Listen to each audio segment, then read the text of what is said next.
So we should not look at consciousness as some abstraction.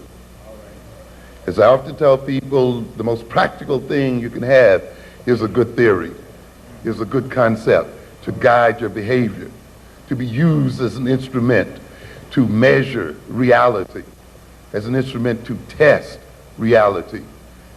A good theory then organizes the world and organizes one's approach to the world. It permits one to be able to evaluate the world in terms of where one wants to go and in terms of what one wants to do.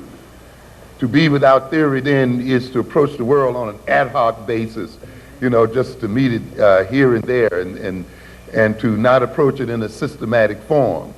To live reactionarily, always reacting to what other people are doing, always being overwhelmed by events and overwhelmed by the future, instead of creating events and creating the future and making the future.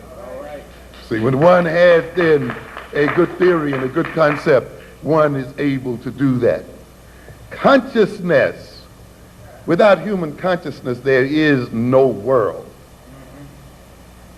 It is the presence of human consciousness that brings meaning into the world.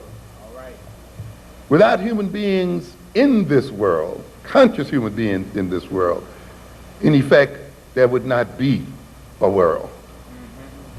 We bring the world into being through our consciousness. And through our consciousness, we create the world we live in. Out of the totality of reality, our consciousness cuts out a world that befits itself. In other words, the kind of world you exist in reflects the kind of consciousness that you have. And notice, if you change your consciousness or change your values and orientation, you enter into a different world. You interact with different people. People often that you didn't even know existed in the world. Social situations that you might not have even recognized until you entered into a new level of consciousness. You see people, say for instance, who become addicted, say to crack or something, and now enter into a whole world and enter into a whole social system that before they became addicted they hardly noticed. They didn't know what it was all about. And they picked up new friends and new relations, whole new ways of acting, whole new purposes in life. They lost old friends, broke with old families, and all kinds of things.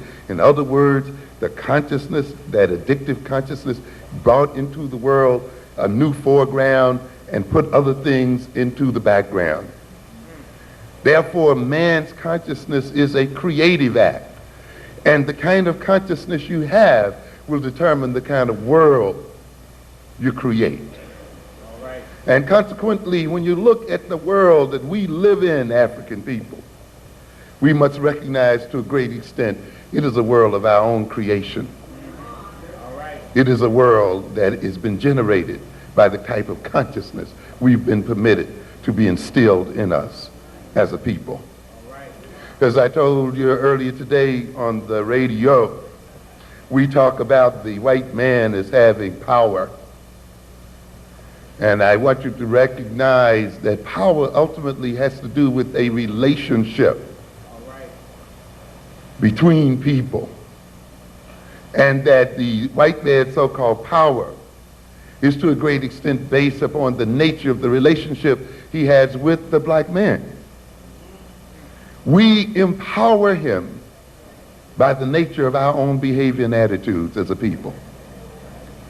He cannot be, as I said earlier, what he is unless we are what we are. I'm telling you. To a good extent,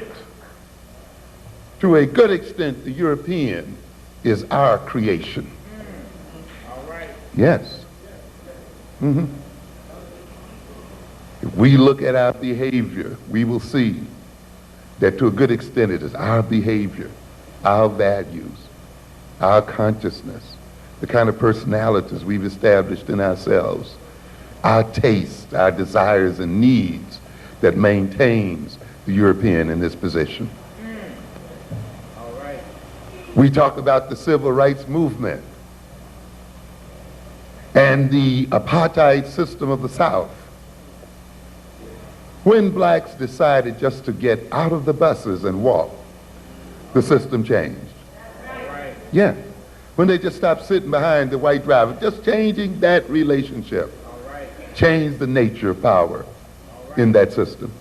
When they decided then to walk side by side, when they decided to walk abreast and line themselves up, because they had not walked that way before, for the ends before, the relationship changed. When they kept their monies in their pockets, when they sat on those stools and blocked the other people from them, and changed the nature of the interactions between themselves and Europeans, the nature of the system changed. So therefore we have tremendous power.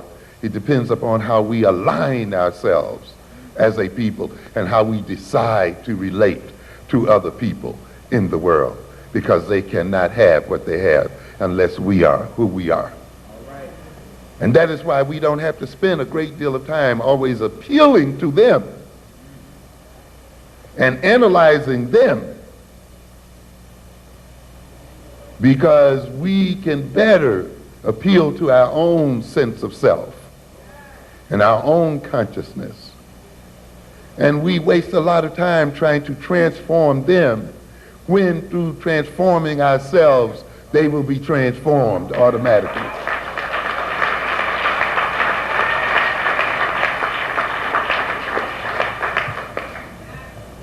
The power is in our hands. We are not destined to be the servants of white folk. That is not the destiny of black folk. No way.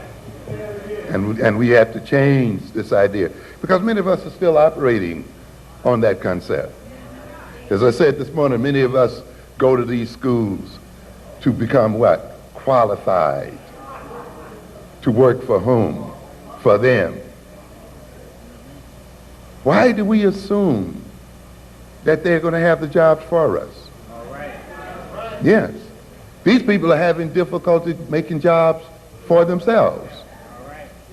The greatest problems that the Europeans are facing today, and the European economies are facing today, is that they are not generating enough jobs for their own people. And even though America is bragging about the millions of jobs it's creating, those jobs are part-time jobs. The bulk of them are part-time jobs, low-wage jobs, and jobs that have little or no future. So when people talk about creating jobs, you got to ask what kind of jobs are being created. That is why, of course, this system is not investing in black education. It no longer needs black people to maintain its employment structure. You see it bringing in people from outside of the nation to be employed. You see it even is hiring in the world itself, in other nations and other places. Already it has reached the point where its need for black males is pretty much saturated.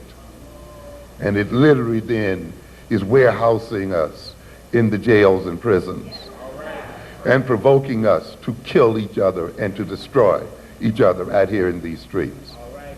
And yet we are still organizing the education of our children as if the white man still has jobs waiting for them in multitudes.